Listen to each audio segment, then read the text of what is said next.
दर्शाना सभी लोगों को आ गया।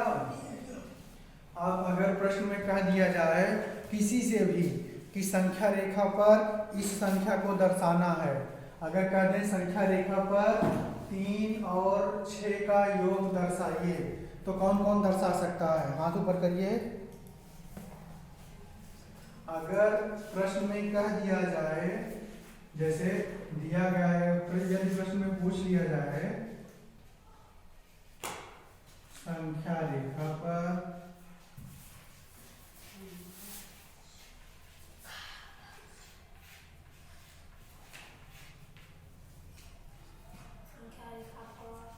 तीन और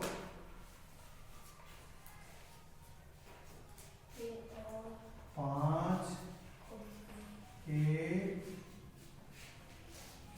योग को दर्शाइए,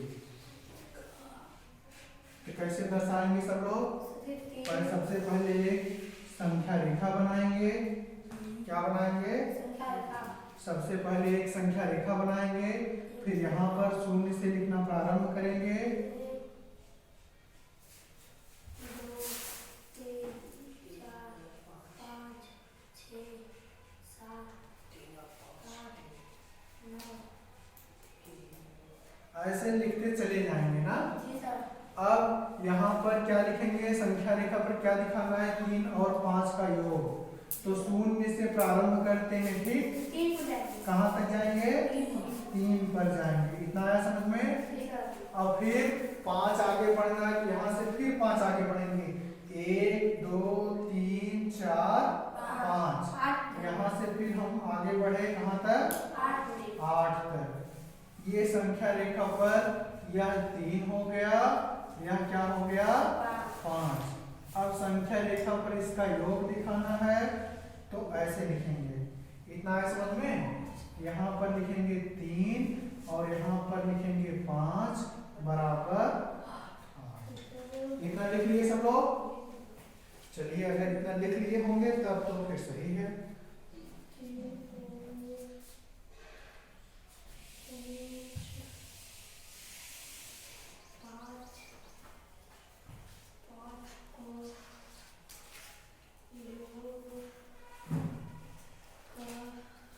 संख्या रेखा पर सभी लोग दर्शाना सीख लीजिए। अगर प्रश्न में पूछ लिया जाए सबसे छोटी पूर्ण संख्या को संख्या रेखा पर दर्शाइए, तो सबसे छोटी पूर्ण संख्या क्या है? 0 है। सिर्फ संख्या रेखा बना देना है, उस पर 0 दिखा देना है, बस। इतना आया समझ में? अगर संख्या रेखा पर पूछ लिया गया 5 और 3 का योग दर्शाइए, तो इस प्रकार से दर्शाएंगे। इतना आ गया समझ में? अगर पूछ लिया गया प्रश्न में संख्या रेखा पर 2 और 7 का योग दर्शाइए, तो यहाँ से यहाँ तक पहले चलेंगे, फिर यहाँ से 7 गिन करके ना, 1 2 3 4 5 6 7 गिन कर यहाँ चलेंगे, फिर ऐसे ऊपर बना करके चित्र 2 धन 5 बराबर 9 लिख दिया जाएगा। इतना आ गया समझ में? अब हम लोग सीखेंगे पूर्ण संख्याओं पर संक्रियाएं। क्या सीखेंगे? पूर्ण संख्याओं पर संक्रियाएं। संक्रियाएं मतलब क्या है? जोड़, घटाना, गुणा, भाग। कौन सा नियम पालन करता है पूर्ण संख्या और कौन सा नियम पालन नहीं करता है? आया समझ? पूर्ण संख्या पर गुणधर्म क्या क्या हम लोग सीखेंगे? जोड़ का नियम का पालन करता है कि नहीं करता है ना, अगर घटाव का नियम पालन करता है कि नहीं करता, गुणा का करता है नियम का पालन कि नहीं करता, और भाग का। इतना है समझ में? अब कैसे सीखेंगे? एक एक करके सीखेंगे। सबसे पहले हम जोड़ का नियम सीखेंगे। क्या सीखेंगे? जोड़ पर ना, जोड़ पर कैसे नियम सीखेंगे? मान लीजिए हमारे पास 2 पूर्ण संख्याएं हैं। 2 पूर्ण संख्याएं कौन कौन सी हैं? 2 पूर्ण संख्या, मान लीजिए हमारे पास 2 पूर्ण संख्या है। एक पूर्ण संख्या 5 है और दूसरा ले लिया हमने 7। तो 5 और 7 पर अगर योग करेंगे, क्या करेंगे? योग करेंगे। योग करेंगे तो कितना आएगा? 5 घन 7 बराबर कितना आया? 12। यह क्या है? पूर्ण संख्या ना?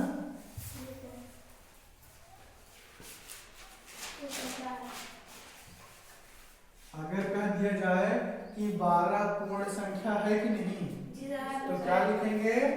पूर्ण संख्या है। क्या है? पूर्ण संख्या है।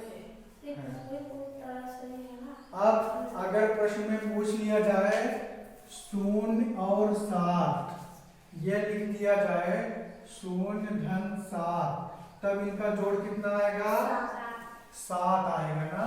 7 क्या है? पूर्ण संख्या है।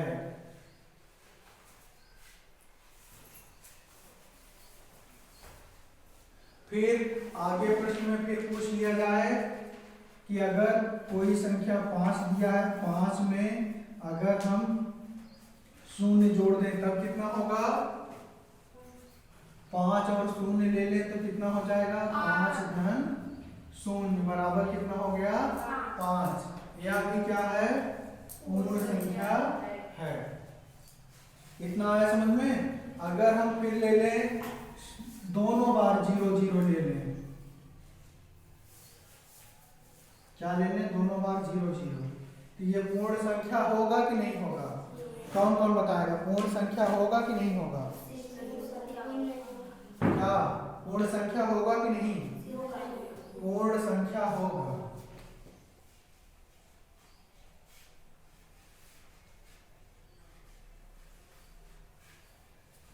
क्यों? अभी हम लोगों ने कुछ देर पहले ही सीखा है कि सबसे छोटी पूर्ण संख्या 0 होती है। प्राकृतिक संख्या में 0 को और जोड़ लेने से क्या होता है? 0 को सम्मिलित कर लेने से पूर्ण संख्या बनती है। तो पूर्ण संख्या की शुरुआत कहाँ से होती है? 0 से होता है। तो 0 तो पूर्ण संख्या है ही। बिना 0 के पूर्ण संख्या नहीं होगा। क्या बन जाएगा वो? प्राकृतिक संख्या। आया समझ में? क्या बन जाएगा? प्राकृतिक संख्या। तो जो पूर्ण संख्या होती है, पूर्ण संख्या जो होती है वो किसका पालन करती है? पूर्ण संख्या समरक नियम का पालन करती है। किसका? पूर्ण संख्या योग पर समरक नियम का पालन करती है। अब यहां पे लिख देंगे नोट में, नीचे लिख देते हैं पूर्ण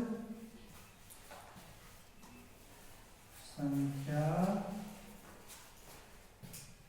योग पर समरक नियम का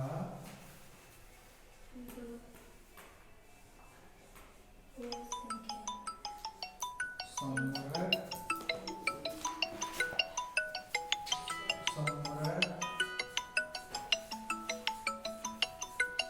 नियम का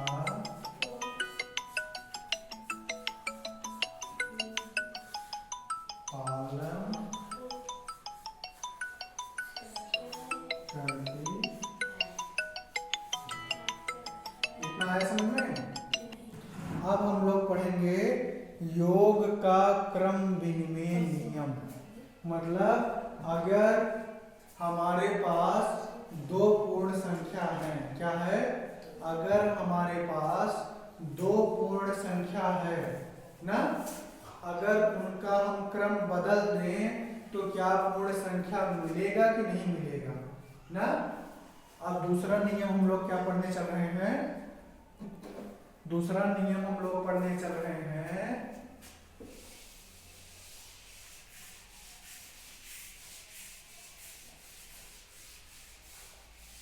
योग का क्रम विनिमय नियम। दूसरा क्या पढ़ने चल रहे हैं हम लोग? क्रम विनिमय नियम।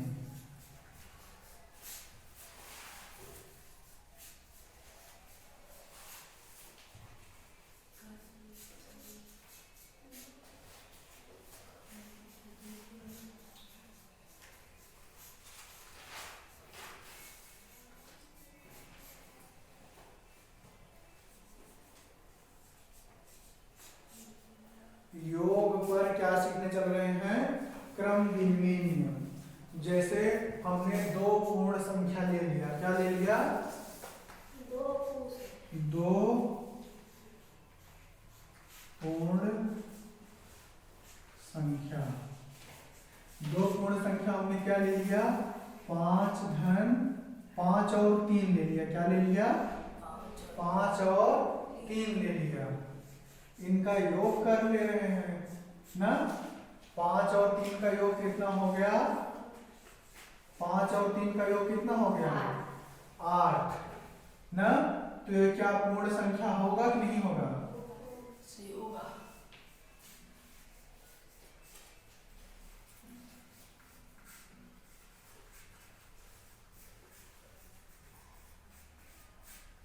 अब देखिए 8 क्या है? पूर्ण संख्या। हम लोगों ने अभी कुछ देर पहले सीखा है। अगर इसी का हम लोग क्रम बदल दें, क्या काम कर दें? क्रम बदल दें। 3 और 5 ले लें। क्या ले लें? 3 और 5। यहाँ लिख देंगे 3 धन 5। तो 3 और 5 का योग कितना होगा? 8। तब भी तो ये पूर्ण संख्या हो रहा है।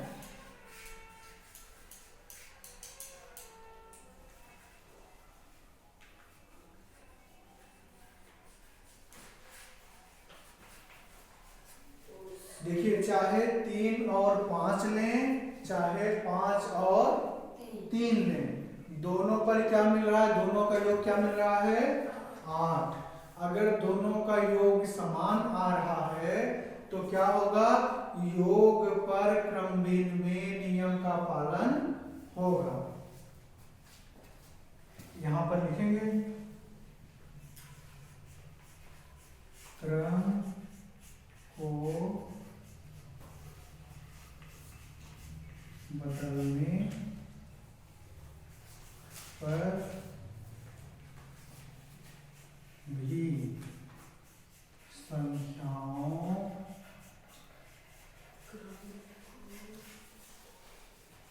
के योग पर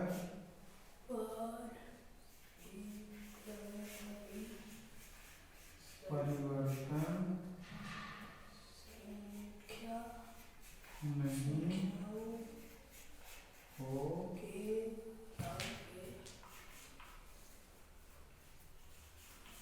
रहा है। अतः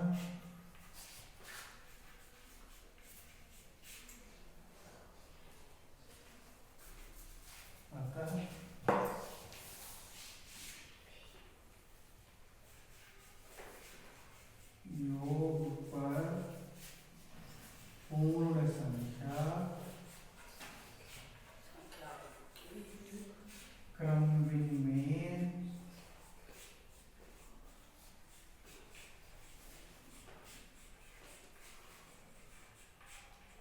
नियम का पालन करती है।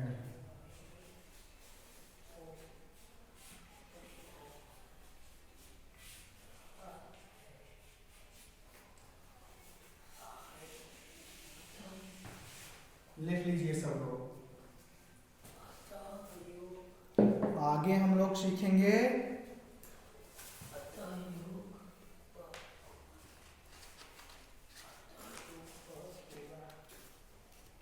योग का तत्समक नियम। योग का तत्समक नियम किस पर? पूर्णांकों पर, सॉरी पूर्ण संख्या पर। पूर्ण संख्या पर योग का नियम क्या है?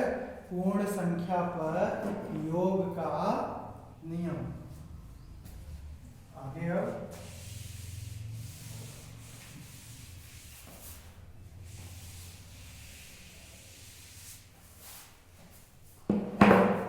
तीसरा है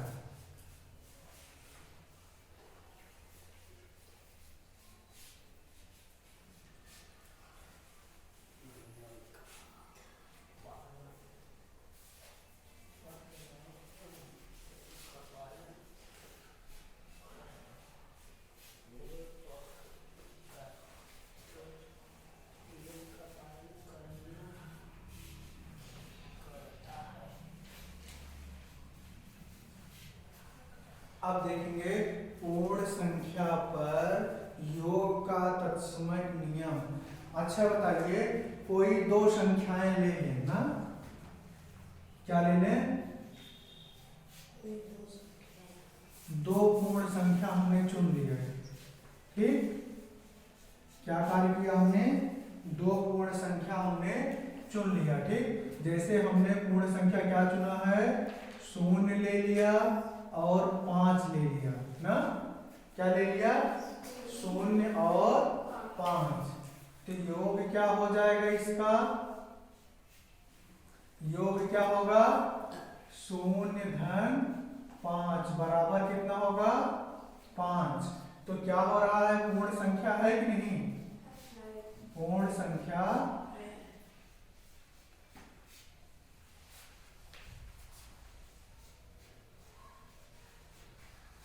तो यहां क्या लिखेंगे? पूर्ण संख्या है ना। क्या लिखेंगे? पूर्ण संख्या है। मतलब अगर 0 जोड़ दे रहे हैं इसमें तब भी कोई अंतर नहीं पड़ रहा है, 0 को जोड़ने पर भी कोई अंतर नहीं पड़ रहा है, ठीक। अगर 0 को जोड़ने पर अंतर पड़ता, 0 को जोड़ने पर अंतर पड़ता तो यह योग के तत्समक नियम का पालन नहीं करता। जैसे अगर 1 और 5 जोड़ देते, क्या कार्य ले लेते? 1 और 5, तो 1 धन 5 बराबर 6। तो पूर्ण संख्या तो है, पूर्ण संख्या है, लेकिन क्या नहीं है? तत्समक नहीं है। तत्समक मतलब क्या है? कि जोड़ने पर वही नहीं मिल रहा है।